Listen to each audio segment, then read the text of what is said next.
Hello बच्चों, make it easy online platform पर आप लोगों का बहुत बहुत स्वागत है। आईएलटीएस की जो डेट है वो तो पहले से ही आपके पास डिसाइड हो चुकी है, तो है ना। बहुत ही कम दिन अब हमारे पास बचे हुए हैं, तो ऐसे में एक आप लोग के लिए स्पेशल सेशन में लेकर आया हूं। कुछ पॉइंट्स हम लोग रखेंगे या मैं रखूंगा आप लोग के सामने, जिन चीजों पर आप लोग को ज्यादा फोकस करना है ना।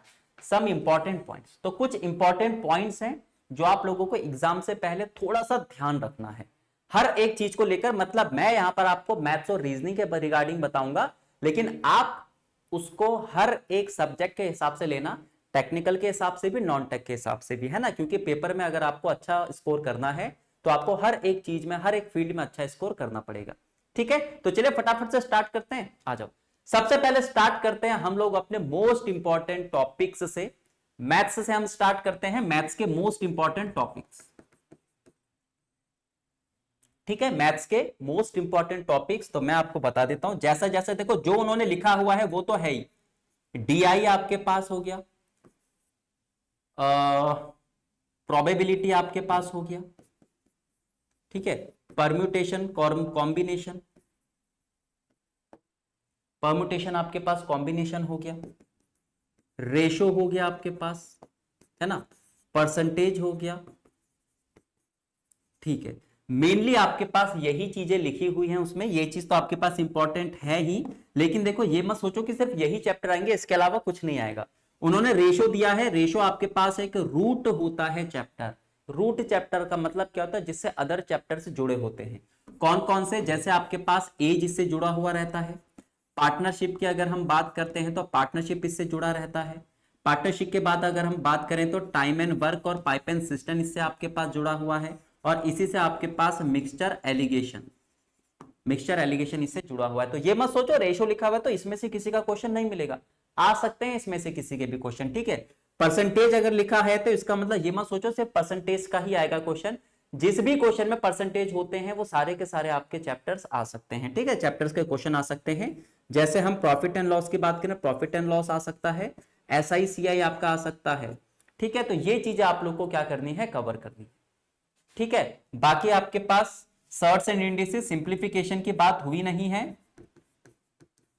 लेकिन फिर भी सिंप्लीफिकेशन इंपॉर्टेंट है क्योंकि इसके आपके पास जो पार्ट बनेंगे वो दो बनेंगे। एक आपके पास सर्ट्स एंड इंडिसेस, ठीक है, और दूसरा आपके पास स्क्वायर रूट और क्यूब रूट। ठीक है, यानी एक्सपोनेंट से रिलेट करते हुए क्वेश्चन भी आपको वहां पर देखने को मिलेंगे। तो ये है आपके मोस्ट इंपॉर्टेंट टॉपिक्स। अभी तक आप बहुत अच्छे तरीके से कर रहे होंगे, सारी की सारी चीजें आप लोगों ने लगभग लगभग कवर कर ही दी होगी। अगर नहीं भी कवर करी है तो कोई नहीं, वीडियो में आप लोग बने रहे, बाद में मैं आपको ये भी बताता हूं कि किस तरीके से आप लोग कवर कर सकते हो कम टाइम पर। ठीक है, लेकिन फिलहाल मैं ये लेकर चल रहा हूं कि ये सारी की सारी चीजें आप लोगों ने पढ़ी हुई है ना। सिलेबस में जो लिखा हुआ है इसका मतलब वो नहीं है कि सिर्फ वही आएगा। आप लोगों को थोड़ा सा क्या पता होना चाहिए, चैप्टर्स के बारे में पता होना चाहिए कि ये चैप्टर्स किस किस से जुड़े हुए होते हैं। अक्सर हम गलती यही करते हैं कि भाई रेशो देखा तो सिर्फ रेशो पर ही ध्यान दें, वहां पर आपका टाइम एंड वर्क का आ गया, फिर हम बोलेंगे आपके पास ये तो था ही नहीं। अरे टाइम एंड वर्क भी तो पूरा रेशो है, SI जो है, सिंपल इंटरेस्ट जो है, वो भी तो पूरा आपके पास परसेंटेज है ना। तो आपको ऐसा नहीं बनना कि भाई मेरे को तो करना है तो यही करना है, इसके अलावा कुछ नहीं करना। आपको हर एक चीज आप लोगों को सेंस होनी चाहिए इसके बारे में, है ना, कि कौन कौन सा चैप्टर किस किस से जुड़ा हुआ है। यही कहलाते हैं हमारे बेसिक। और जब हम चैप्टर्स को पढ़ते हैं तो इन्हीं चीजों पर तो ध्यान देते हैं, बेसिक और कॉन्सेप्ट। कॉन्सेप्ट क्या होता है, एक चैप्टर कहां कहां लग सकता है, वही तो आपका कॉन्सेप्ट है। जितने अच्छे तरीके से आपका बेसिक क्लियर होगा उतने अच्छे तरीके उसके कॉन्सेप्ट आप लोग आगे लगा सकते हैं। ठीक है, तो मैथ्स की हम लोगों ने बात करी। रीजनिंग की अगर हम लोग बात करते हैं तो रीजनिंग भी मैं आप लोग को यही बता देता हूं। रीजनिंग के मोस्ट इंपॉर्टेंट चैप्टर जो है वो आपके पास सीरीज हो गया, जो आपके पास आनी ही आनी है। इसी सीरीज का एक आपके पास पार्ट होता है मिसिंग नंबर। ठीक है, ये आपके पास मोस्ट इंपॉर्टेंट है। कोडिंग डिकोडिंग, ये मत बोलना कि कोडिंग डिकोडिंग आपके पास लिखा हुआ नहीं है, लेकिन आपके पास क्वेश्चन वहां पर बन सकते हैं, क्योंकि देखो कुछ बेसिक बेसिक सी चीज होती है जहां से आपके क्वेश्चन बनते हैं। ठीक है, अच्छा, सिटिंग अरेंजमेंट क्वेश्चन आपको देखने को मिलेगा, सर्कुलर हो सकता है या फिर स्क्वायर हो सकता है, रेक्टेंगल हो सकता है, किसी भी तरीके से आपके पास सिटिंग अरेंजमेंट। सिटिंग अरेंजमेंट का ही एक पोर्शन होता है रैंकिंग, ये भी लगभग लगभग क्या होते हैं आपके पास, सेम ही होते हैं। बाकी अगर हम बात करते हैं नॉन वर्बल की, नॉन वर्बल में आपके पास है पेपर कटिंग, पेपर फोल्डिंग, ठीक है, मिरर इमेज, वाटर इमेज, ठीक है, और आपके पास क्या बचा, आपके पास मिसिंग पार्ट।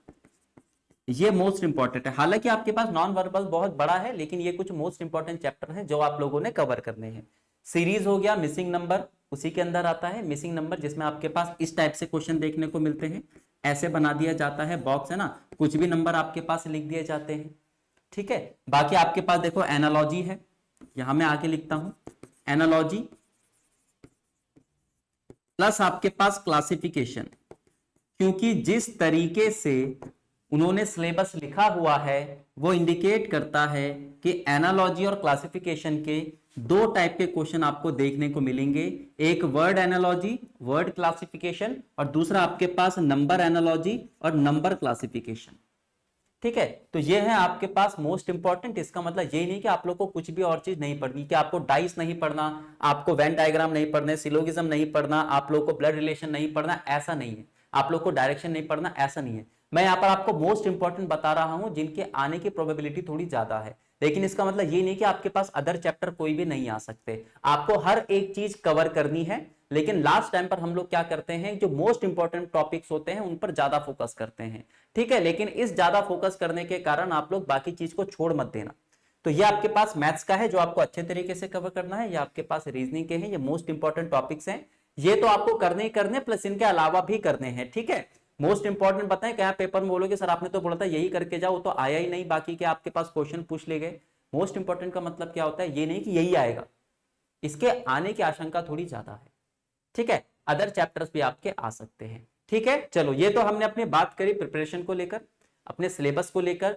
अब पेपर से पहले किन किन चीजों पर हम लोगों को ध्यान देना है। देखो, अगर आपको अपना कॉन्फिडेंस अप करके जाना है, क्योंकि पेपर में सबसे मेजर पार्ट जो अदा करता है वो कॉन्फिडेंस करता है। जितना हाई आपका कॉन्फिडेंस होगा, ओवर नहीं, जितना हाई आपका क्या होगा कॉन्फिडेंस होगा, उतने अच्छे तरीके से, उतने लॉजिकल तरीके से आप लोग पेपर में बैठोगे और किसी भी क्वेश्चन को अच्छे तरीके से सोचकर आप लोग सॉल्व कर सकते हो।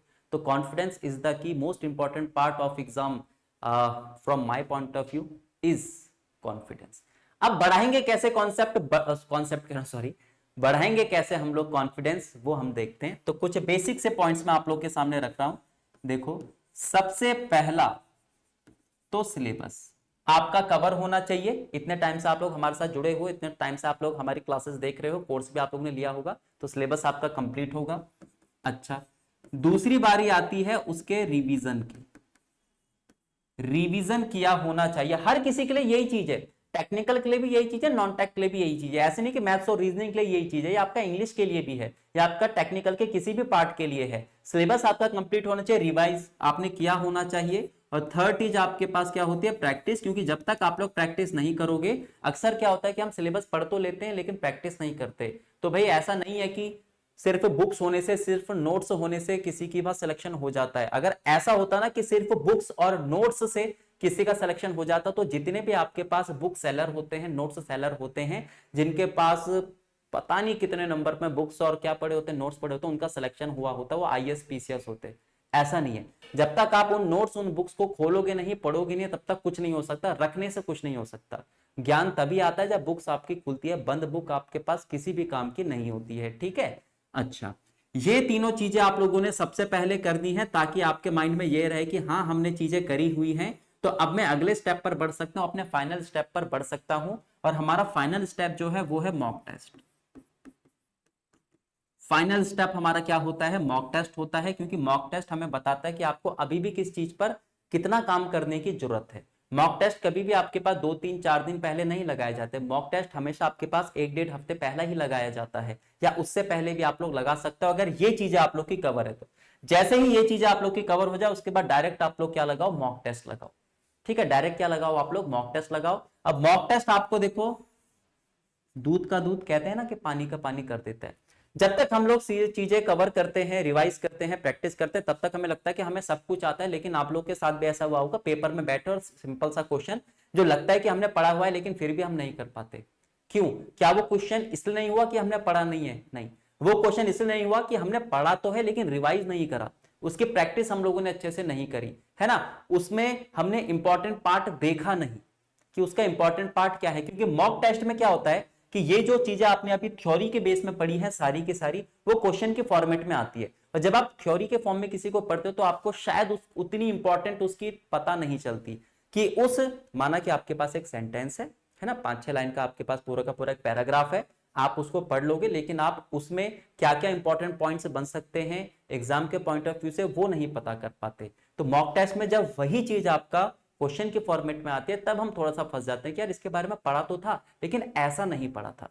चीजें आप लोगों ने सारी अच्छी तरीके से कर रखी हैं, सब चीजें आप लोगों ने पढ़ रखी, लेकिन फिर भी एग्जाम में अच्छा परफॉर्म ना करने का रीजन यही होता है कि आप लोगों ने मॉक टेस्ट अच्छे से नहीं दिए हैं, अपनी छोटी छोटी जो गलतियां हैं उसको अच्छे तरीके से आप लोगों ने क्लियर नहीं करा है। ठीक है, तो भाई बेसिक सी चीज है मॉक टेस्ट। आप लोग को क्या क्या बताता है मैं आपको बताता हूं। सबसे पहले आपको बताता है कि आपको अभी भी किस किस चीज पर रिवाइज करने की जरूरत है, किस चीज पर आप लोग को अभी भी मेहनत करने की जरूरत है, यानी कौन से ऐसे टॉपिक हैं जो आपने पढ़े हुए हैं लेकिन मॉक टेस्ट में उसके आंसर नहीं दे पा रहे। भाई कोई भी चीज अगर आपने पढ़ी हुई है तो मॉक टेस्ट में तो उसका आंसर बनता है ना, लेकिन फिर भी ऐसा होता है कि हम नहीं दे पाते। क्यों? क्योंकि जब हमने उसको थ्योरी के फॉर्म में पढ़ा था तो हमने उसको उतनी इंपॉर्टेंस नहीं दी, जब क्वेश्चन के फॉर्मेट में आया तब हमें पता चला कि वो कितने इंपॉर्टेंट था। ठीक है, पेपर में सबसे इंपॉर्टेंट है टाइम। आपको कितना आता है ये मैटर नहीं करता, आप लिमिटेड टाइम पर जो एग्जाम में दिया गया है उसमें कितना कर रहे हो ये मैटर करता है। ठीक है, तो ये आपको बताता है टाइम के बारे में कि आप क्वेश्चन में कितना कितना टाइम लगभग लगभग ले रहे हो। ठीक है, मान लेते हैं जस्ट एग्जांपल के तौर पर मैं लेता हूं कि पूरा का पूरा पेपर जो है वो कितने का है, 60 मिनट का। मान लेते हैं इसमें कितने क्वेश्चन है, 100 क्वेश्चन है। ठीक है, 60 मिनट में 100 क्वेश्चन, आपके 100 के 100 क्वेश्चन आते हैं लेकिन फिर भी आप लोग 40 से लेकर 50 ही कर पा रहे हो। क्यों? अब आपको लगेगा टाइम कम, लेकिन ऐसा नहीं है, टाइम किसी के लिए भी कम नहीं होता। टॉपर अगर कोई एग्जाम का होता है उसके लिए भी 60 ही मिनट है, उसको कोई एक्स्ट्रा टाइम नहीं दिया जाता। बस आपको इस 60 मिनट को 180 मिनट बनाना है। कैसे करके? अपनी कैलकुलेशन फास्ट करके, अपने लॉजिक फास्ट करके। क्वेश्चन को पढ़ो एक बार और एक ही बार में समझ जाओ, क्योंकि अक्सर हम क्या करते हैं, क्वेश्चन को पढ़ते तो हैं लेकिन फिर ढंग से समझ नहीं पाते, दोबारा हमें पढ़ना पड़ता है। तो इस तरीके से प्रिपेयर करो कि क्वेश्चन को एक बार पढ़े और हम सारा का सारा क्या कर जाए, समझ जाए, ताकि दोबारा पढ़ने वाला टाइम हम बचा सके। ठीक है, तो ये सारी की सारी चीजें आप लोग को देखनी है। इस 60 मिनट को 180 मिनट कैसे बना सकते हैं, क्वेश्चन को जल्दी सॉल्व करके, क्वेश्चन को स्किप करके। तो टाइम मैनेज तो आपको साथ साथ बताएगा ही बताएगा, लेकिन आपको स्किप करना भी बताएगा। बहुत बार ऐसा होता है कि सिंपल सा क्वेश्चन होता है लेकिन वो थोड़ा लेंथी होता है। स्टार्टिंग में कभी भी इस टाइप का क्वेश्चन देखे तो उसे छोड़ दो, है ना, क्योंकि उस एक नंबर की वजह से जो आप 2-3 मिनट स्टार्टिंग के गवा रहे हो ना, वो मत गवाओ। क्योंकि वो 2-3 मिनट स्टार्टिंग में अगर आप क्वेश्चन स्किप कर दोगे तो वो 2-3 मिनट आपको अगले 2-3 क्वेश्चन के आंसर दे सकता है। तो स्टार्टिंग में कभी भी आप टाइम वेस्ट कीजिए ही मत किसी में। एक बेसिक सा रूल है आपके पास, 30 सेकंड का रूल है। मैं रीजनिंग और मैथ्स की रीजनिंग की बात कर रहा हूं खासकर, जैसे नंबर एनालॉजी हो गया, नंबर क्लासिफिकेशन हो गया, नंबर सीरीज हो गया। यहाँ पर आपको थोड़ी सी जरूरत पड़ती है ना, लॉजिक लगाने की। ठीक है, तो अगर आप समझ गए तो ठीक है, 30 सेकंड के अंदर। अगर नहीं समझ पाए तो उसको स्किप करो और आगे बढ़ो। ठीक है, आपको कोई क्वेश्चन लगता है जैसे सिटिंग अरेंजमेंट का, आपको लगता है कि अरे पजल टाइप का क्वेश्चन आया है जो थोड़ा सा लेंथी है, तो स्टार्टिंग में छोड़ दो। 100% वो आपका एक्स्ट्रा टाइम खाएगा। क्यों? क्योंकि अगर वो बन गया तो ठीक, सोचो कि आपने इसको सॉल्व करने की कोशिश करी, आपने 1.5 मिनट लगाया, लेकिन जो आपका सिटिंग अरेंजमेंट का क्वेश्चन था वो बन ही नहीं पाया, तो आपके 1.5-2 मिनट क्या हो जाएंगे, वेस्ट हो जाएंगे। तो कभी कभार हमें थोड़ा सा बलिदान देना पड़ता है इन चीजों का। ईगो पे नहीं लेनी कोई भी चीज कि भाई हाँ करना है तो करना ही है, ऐसा कभी भी सिलेक्शन नहीं हो सकता। टाइम बचाना है तो छोटी छोटी चीजों को समझना है ना। और मॉक टेस्ट आप लोग को बताता है कि आप लोगों की गलतियां क्या क्या है ना, गलतियां कहां कहां पर हो रही है। बहुत बार ऐसा होता है कि भाई किसी क्वेश्चन का आंसर हमारे पास ABCD रीजनिंग से मैं रिलेट कर रहा हूं, आंसर मेरे पास आया उसका बी, जो बी लिखा हुआ है ऑप्शन ए पर, लेकिन मेरा आंसर बी आया तो मैं किस पे टिक कर दूंगा, बी पर टिक कर दूंगा। क्या ये क्वेश्चन मैंने इसलिए गलत करा कि मेरे को नहीं आता था? नहीं, ये क्वेश्चन मैंने इसलिए गलत करा क्योंकि मैंने इस बेसिक सी चीज पर ध्यान नहीं दिया कि मेरा आंसर बी आया है जो ऑप्शन में कहां पर है, ए पर है ना। ये छोटी छोटी गलतियां आप लोग को बताएगा। और सबसे इंपॉर्टेंट चीज आपको ये बताएगा कि आपको अभी भी कितनी मेहनत करने की जरूरत है, अभी भी किस किस टॉपिक को आपको रिवाइज करने की जरूरत है। क्योंकि अभी आपके पास टाइम है ना, मॉक टेस्ट दोगे तो आपको पता चलेगा, क्या पता चलेगा कि मेरे को अभी भी किस टॉपिक पर मेहनत करने की जरूरत है, किसको मेरे को दोबारा से पढ़ने की जरूरत है।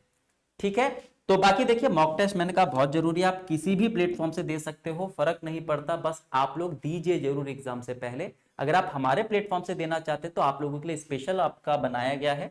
जैसे आपके पास टेक्निकल और नॉन टेक अगर आप दोनों देना चाहते हैं तो आपको 8 फुल टेस्ट मिलेंगे। 8 फुल टेस्ट मतलब इसमें आपके पास टेक्निकल भी क्वेश्चन है और नॉन टेक्निकल भी है, जैसे आपके एग्जाम में आएगा, है ना, फॉर्मेट सेम उसी फॉर्मेट में आपके फुल टेस्ट है 8, मात्र 149 रुपए के। और अगर आपको सिर्फ और सिर्फ नॉन टेक की तैयारी करनी है तो इसके 15 टेस्ट आप लोग को मिलेंगे और प्राइस इसका मात्र कितना रहने वाला है, 99 रहने वाला है। यानी सिर्फ और सिर्फ इसमें क्या रहेगा आपका नॉन टेक ही रहेगा, मैथ्स रीजनिंग और इंग्लिश। इसमें आपका मैथ्स रीजनिंग इंग्लिश के साथ साथ टेक्निकल भी रहेगा। तो आपको अगर एग्जाम के तरीके से पढ़ना है कि भाई फॉर्मेट कैसा आएगा, किस तरीके से मैं सॉल्व करूंगा दोनों को मिलाकर, तो ये बेस्ट है। आपको लगता है कि मेरा टाइम जो है वो ज्यादा नॉन टेक में खा रहा है, तो मेरे को उसमें ज्यादा प्रैक्टिस करने की जरूरत है, उसमें देखने की जरूरत है मेरे को अभी कहाँ कहाँ दिक्कत है, कहाँ कहाँ मेरे को मेहनत करने की जरूरत है, तो आप लोग ये टेस्ट दे सकते हैं, दोनों भी आप लोग दे सकते हैं। दोनों की आपकी एक साथ क्या हो जाएगी, तैयारी हो जाएगी। Make it easy mechanical app है, वहां पर जाकर आप लोग क्या कर सकते हैं, परचेज कर सकते हैं। अगर डाउनलोड नहीं है तो प्ले स्टोर पर जाकर आप लोग डाउनलोड कर सकते हैं, और डाउनलोड के बाद आप लोग परचेस कर सकते हैं। 99 रुपए का आपके पास ये टेस्ट मिलेगा सिर्फ नॉन टेक का, और 149 का आपको ये मिलेगा।